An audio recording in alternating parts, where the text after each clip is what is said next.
Afternoon, everyone. Last night, the President finally began to make the case that the nation has needed him to make for quite some time, that we must destroy and defeat this terrorist threat.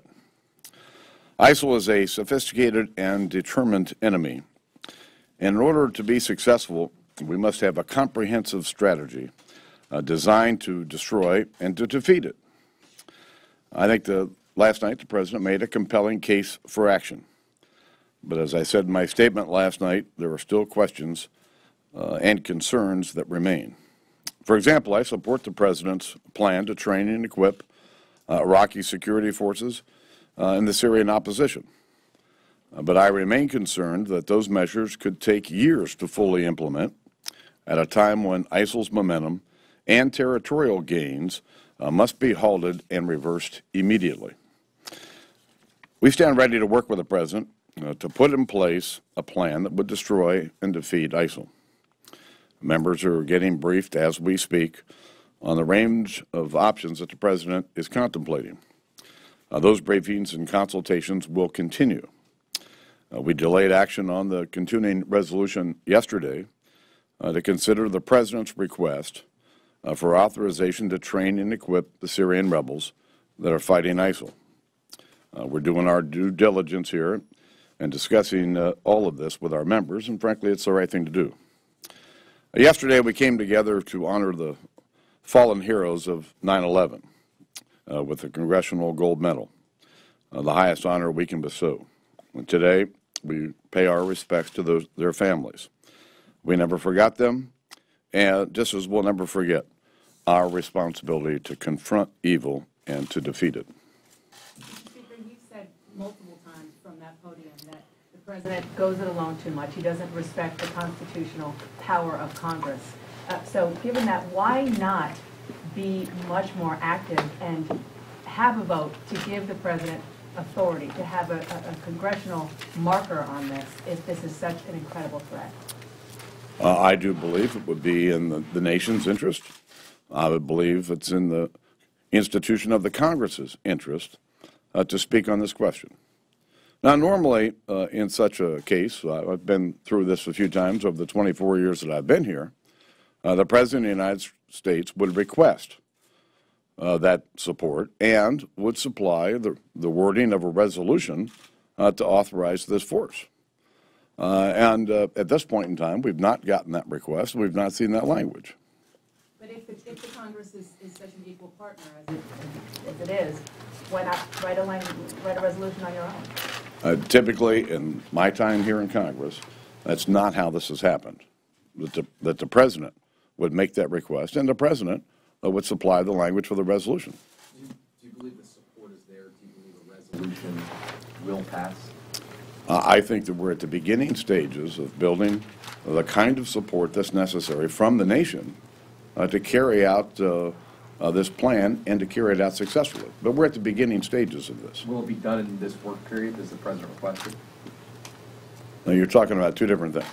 The President's request was for Title X authorization to train and equip Syrian rebels. That's the only request that has come from the White House at this point. And as I said, I support the President's request. Mr. Speaker, in your remarks last night, and you alluded to this a moment ago, you said that, a speech is not a strategy.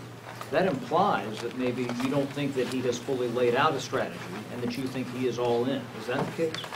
Well, the briefings are continuing with the members. But I can tell you in our conversations this morning, a lot of our members don't feel like the campaign that was outlined last night will accomplish the mission that the President says, and that is to destroy ISIL. And so, frankly, a lot of our members think a lot more needs to be done than what was laid out last night. But again, the members they've been in a briefing since 11 a.m. this morning with the President's top people to outline more of the specifics of what this plan consists of. But what was that skepticism reflected in your statement last night? Pardon me? What was that skepticism that was reflected in your statement last night? That I'm not sure that we're doing all that we can do to defeat this terrorist threat. And if our goal is to eliminate ISIL there's a lot of doubt whether the plan that was outlined by the president last night is enough to accomplish that mission. Mr. Speaker, there seems to be a sense up here on Capitol Hill that this is being pushed through, that there's just about a week left before people go back to their midterm campaigns. Is this being rushed through too quickly? Shouldn't there be more of a debate? Is this something that you think this Congress will regret?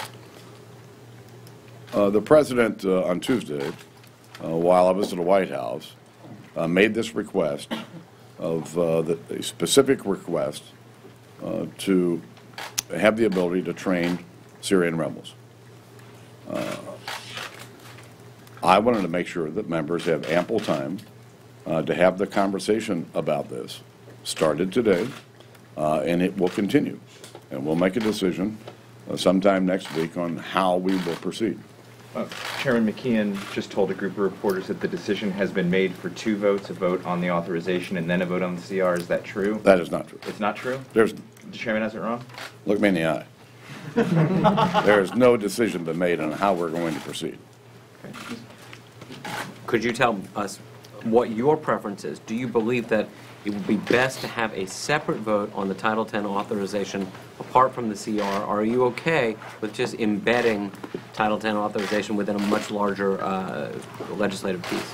No decision's been made. That's why we had a conversation with our members today.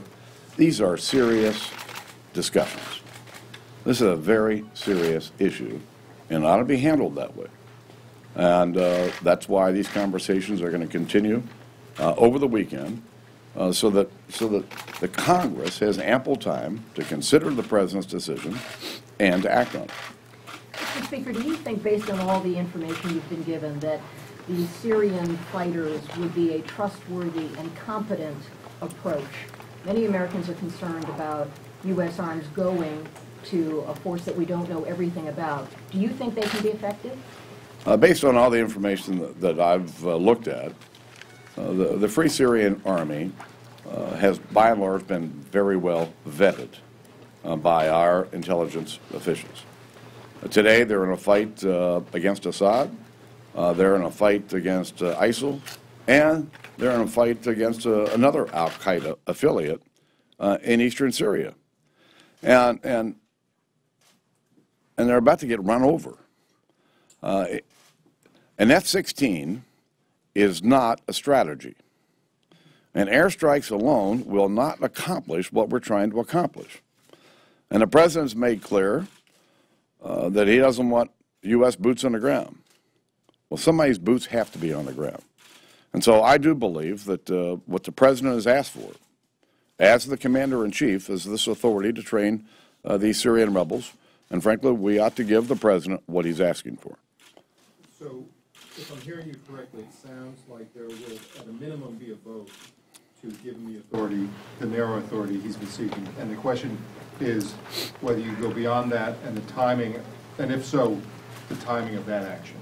That'd be correct. That'd be absolutely correct.